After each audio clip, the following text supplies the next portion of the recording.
Welcome to the Character Sheet, comic books home for everything tabletop and fantasy news, and we have another amazing treat today as we are talking to the team behind the new Cosmere RPG, and specifically the Stormlight World Guide and the Stormlight Adventure, Stonewalkers. We've got Merrick and Lila from Brotherwise Games. Thank you both so much for joining us.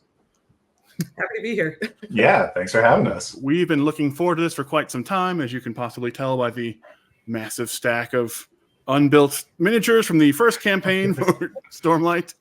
But now we're here. We have some more details about the amazing new world guide, the amazing adventure that's coming out. Let's start, for those people that somehow watch this channel but don't know about Stormlight, with just a brief overview of the world of Stormlight in this Cosmere RPG. Like, what can people that are coming in like fresh expect out of the world of the Stormlight World Guide, actually? Lila, do you want to go or do you want me to? I'll say like a couple things that jump out to me, and then Merrick, I think you can sort of fill in the gaps. So I think I will say that I came onto the team like having read the books. But I am a sort of like newer person, I guess, to the lore and stuff. So this is like what jumped out at me, I guess, when I first read it, which is kind of from the name, the idea that the world of Roshar, where this takes place, is completely formed and changed by these massive deific storms that like go throughout the land. And that means that everything from the flora, the fauna, the magic system, is related to these storms, and it also kind of creates this like ever-present threat of these big weather patterns that kind of come through. And when I was reading the Stormlight Archive, like I fell in love with just like the description of how the storms change the different cultures, on Roshar, which are all very unique and interesting. The Crescendi and the listeners are a particular like ancestry species that lives there that has like very interesting things going on. Spren are these little spirits that are kind of physical manifestations of both like natural things but also emotions. So there's a lot of like the world has a very unique flavor, a very recognizable flavor that I think is like very different than like standard fantasy, and was really fun to turn into a RPG. And I will pass it over to Merrick to maybe chat about some things about the world that he loves. Yeah, I think that absolutely makes sense. Like the depth of the design in Stormlight is very cool in that manner. I think what always stands out to me is definitely the storytelling. It's very character driven, despite the fact that it's like super epic fantasy, big scale stuff going on.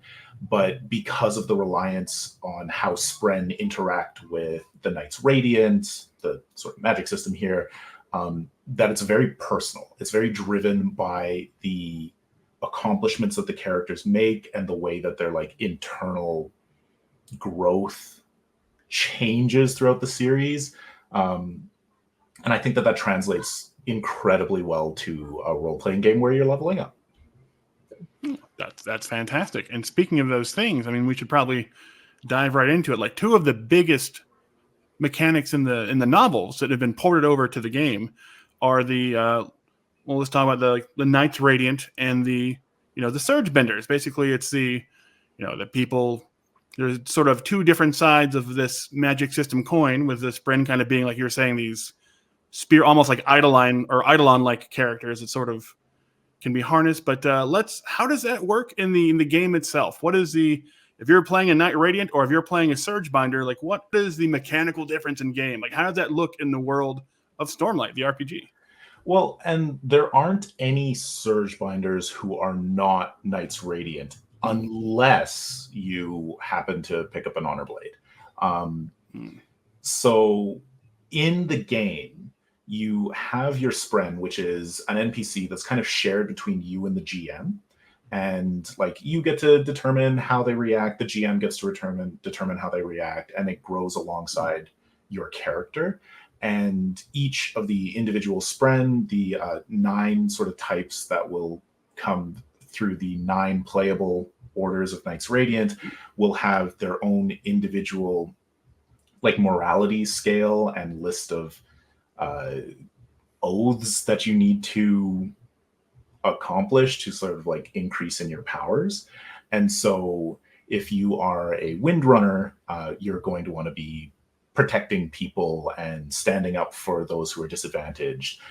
But if you are playing where are we going to go? Stoneward, you're going to, well, no, Stoneward's pretty close to Windrunner. They're actually pretty similar. Let's go with Dustbringer is pretty. Dustbringers who really want to figure out how things work, and they want to like take problems down to their smallest things and like understand, and they're very investigative in kind of that manner. Any chance to get like a little void bender action in there at some point? There's definitely a lot of interesting fused brands that are in the world guide as adversaries. Oh, fantastic. Yeah, well, I mean, so you can play either as a human or as a pretend a singer character, and this is all talent tree based. So the singers have their like own talent tree that they can go through, which include forms of power that kind of if you go over to that. If you accept a void spread, you can start going into, all those fun forms that they have over there. I guess for people who haven't read the books, the singers are the native, population of Roshar, and they're, a different species, and they, a lot of the ways that they move through the world are incredibly informed by, storms and Spren, and they interact in kind of different ways, and therefore have different, but so they can change forms by accepting different types of Sprens into their Spren hearts. So they like radically can change from a nimble form, which is kind of like a more lithe, sort of stealthy form, and there's like art form. So yeah, which is obviously like a very different experience than role playing a human character. I think Merrick gave a great description of like kind of Knights Radiant stuff, and I just want to kind of double down on the fact that one of the advancement mechanics is swearing these oaths, swearing these ideals, and basically having these character moments which in the story you build up to by having goals to like basically have a character arc. You will have like a goal to like, I want to become a person that like frees somebody, or I need to free this person or something. And throughout the choices that you make in the story, you slowly add sort of ticks or check boxes to this, goal that you're trying to achieve. And then when you actually do achieve it, you have this moment of being able to go to a higher level of power. You become, you actually gain this condition called empowered, and have this sort of like burst of energy, which usually comes in a scene where something really dramatic is happening because you're really standing up for your oath at that point.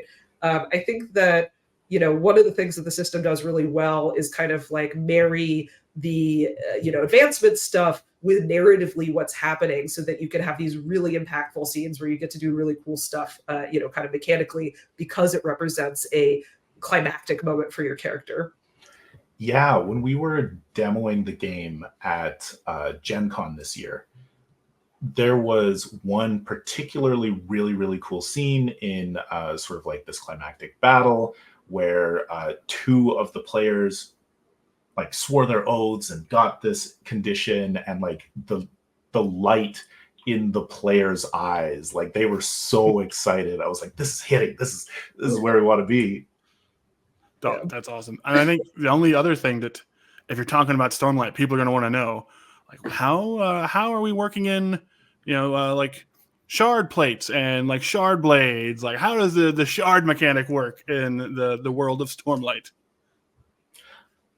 So shards are generally treated like rewards. So like how Lila was just saying that you tick off your goals towards a reward, you can choose one of your goals to be swear an oath to the Knight Radiant, or it could be earn a shard blade. Oh, okay. And so as you're sort of narratively moving towards those things, you'll pull in that power set. And shard blades, super, super powerful. They're a tier 2 reward, I believe, and then shard plates are tier 3. So they're sort of like, you grab them as you're leveling up and getting up to those sort of power levels.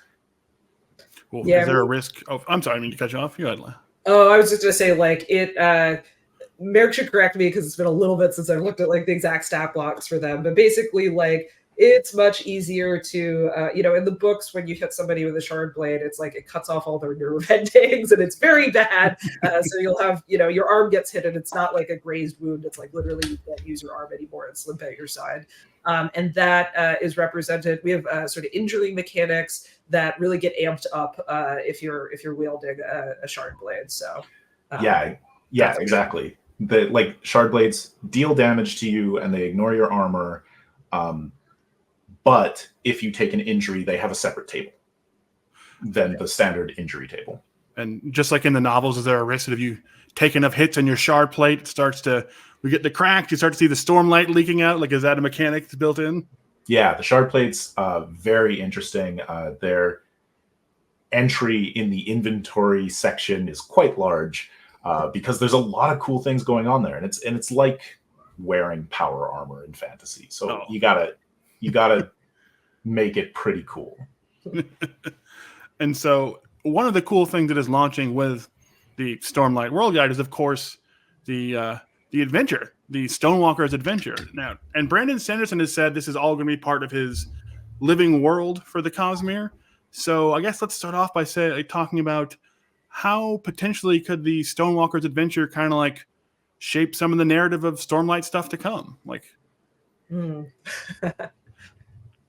well, I will say that. So part of it is that we're I guess like we should say like probably in the rest of the interview, there's going to be some minor spoilers for. That's fair. I'll put a little warning in this part of the video. So if you want to play the character through Stonewalkers, maybe skip a little bit ahead.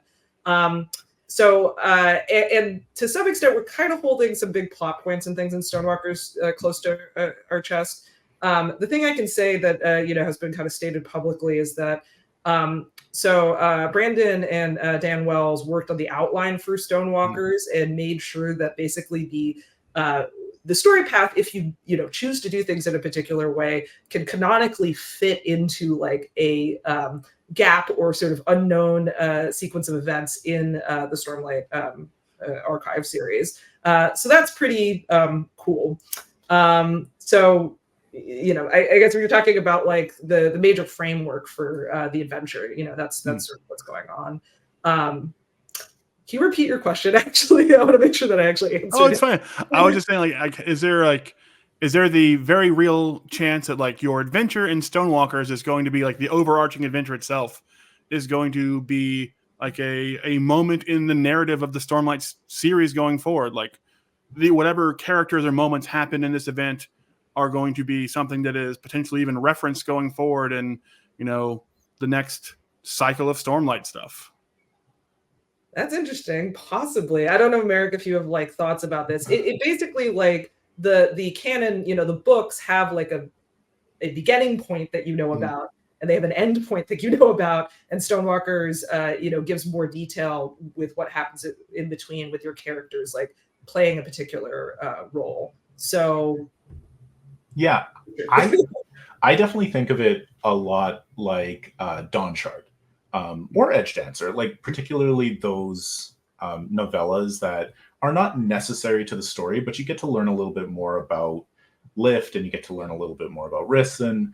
And in this case, you get to learn a little bit more about those sort of like events happening in the background that are not explicitly stated. You get to play through them. And they're just going to sort of like add to your experience of reading the books. Because like I do expect that in book 5, I haven't read it, but when book 5 comes out, it will say, hey, this has happened and now we're going forward with our story. And if you've played Stonewalkers, you're going to look at that and go, oh, wait, it happened because of this. Mm-hmm. And I think that's like wild to get the opportunity that Brandon and Dan gave us there. Oh, that sounds like, it sounds like you're going to be able to fill in some of those sort of like hand-waved gaps that are there by the necessity of, you're writing a book. You have so many pages to fill and no more. But it sounds like that it fits neatly in a lot of these little interesting gaps in the backstory, which is, I mean, I'm a huge Stormlight fan. I can't wait to experience that. That sounds fantastic. Yeah.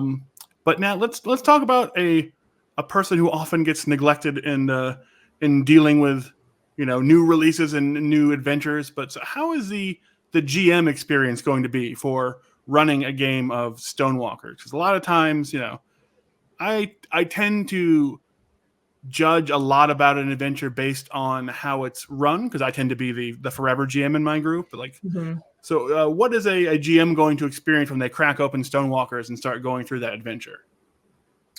So I was trying to think about this because I come from a background of like designing and running like D&D related content, and like and Merrick comes from like a slightly different background. So I think we brought interesting perspectives to the team, and we are two of the folks on the team that were like most heavily involved in building out the adventure outline that Dan and Brandon gave us. So one of the things just about like the Cosmere RPG as a system is that it has these like core elements called scenes, and they generally break up into 3 different types: combat, conversation, and endeavors. Now in D&D, I think everybody's pretty familiar with combat, but because Stormlight has a lot of sort of more narratively, I guess, mechanized or developed.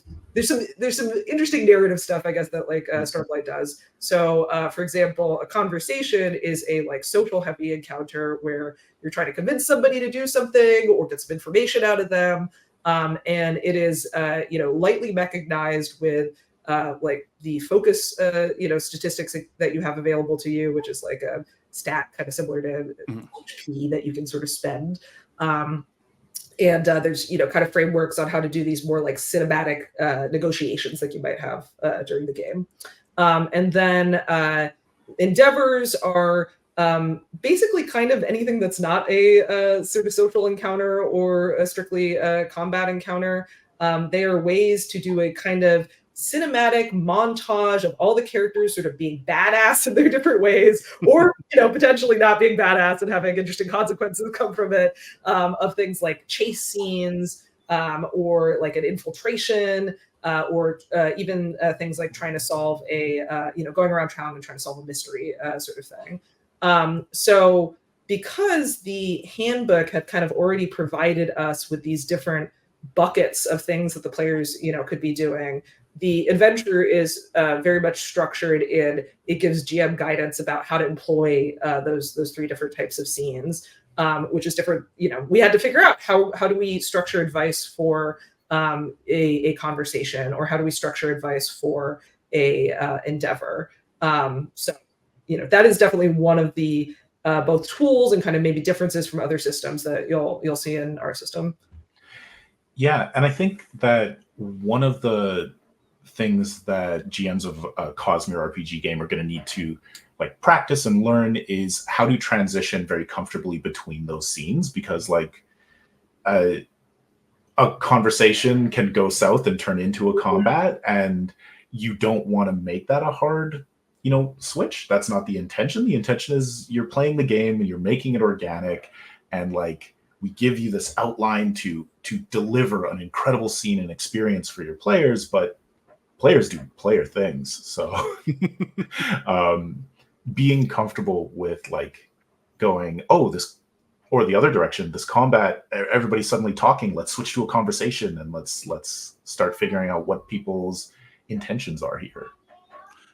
That's I know. I was just gonna say, like, a lot of modules as a GM, I'm not going to call out specific systems, but there's a lot of times when you get a module, there's a lot of stuff for the players in there, but the GM is just like, the notes are like, so-and-so is an NPC. He's holding a secret.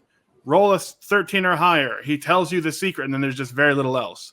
This sounds like a much more structured and fleshed out guidelines for the GM, which as a forever GM, I'd love to see it.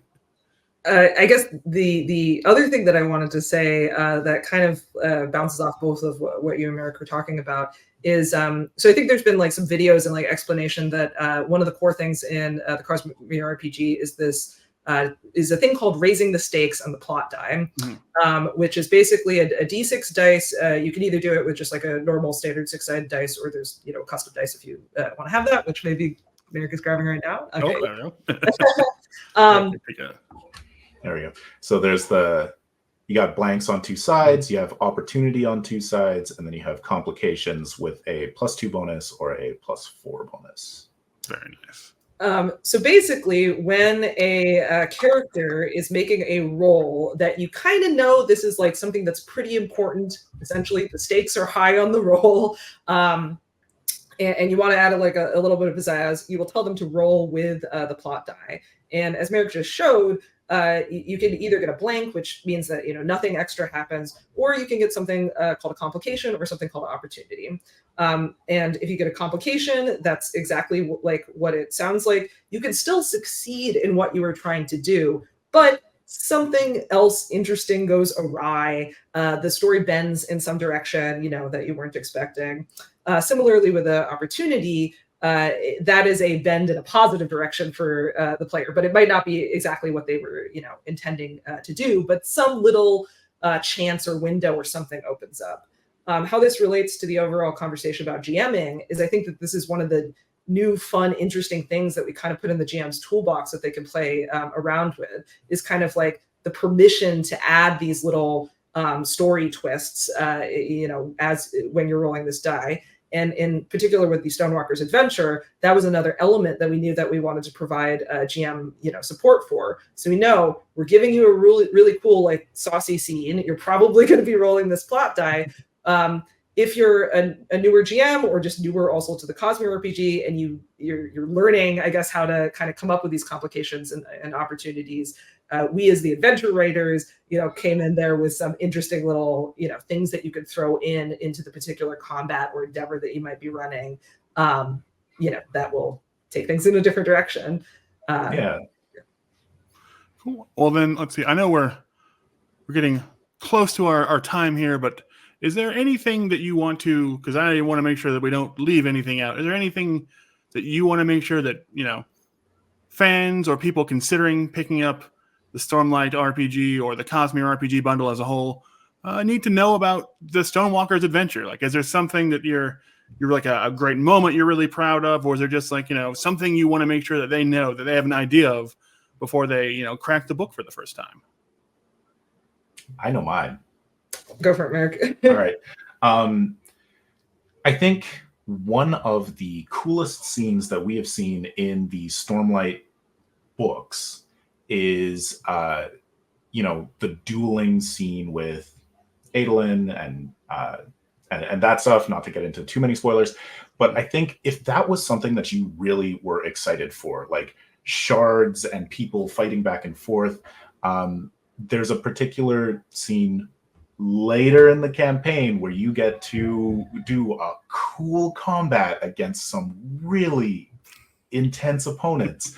And like, if you want to live out those moments of Stormlight, like this adventure has that quite a few times, but that later one is one I'm really excited excited for people to check out. So it's your own sort of personal, like it's not a spoiler because you released a full statue for it, but your Kaladin and Thess kind of a moment together. Yeah, that's your moment to find in this adventure. That sounds, I cannot wait to do that. I was sort of looking about what we've revealed publicly, and I think it does overlap with a moment that I think is really cool. So the Night Watcher is a well-known legendary Spren in the books, who people will travel through her valley, this kind of jungle forest, to get to her, and then be offered, or they will ask for boons. Basically, there will be something that they really want, and they will beseech her for them. But she always also gives a curse with each boon. So you have to take an upside and a downside. And in Stonewalkers, you get to meet the Night Watcher. There's an entire table of boons and curses, and also like a description of how you can make your own. And having this kind of high stakes negotiation with a spread that has upsides and downsides that can take characters in sort of interesting directions, and like also just allow you to interact with this cool thing in the series, I think is a really neat moment. Oh, I mean, that immediately brought a smile to my face, and I feel like that'll be true for a lot of people. But if you have, for some reason, not backed the Cosmere RPG on Kickstarter, late pledges are open until October 4th.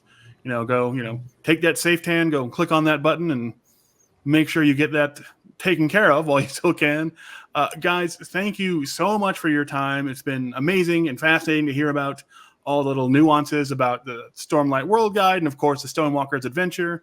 Like I said, if you are watching this on YouTube, feel free to do all the liking and the subscribing. Make sure you go, like I said, check out the campaign on Kickstarter or go over to Brotherwise game site for all the latest updates. And once again, Merrick, Lila, thank you so much for your time, and for everybody at home. Get a new video to you tomorrow, and until then, stay safe, everybody.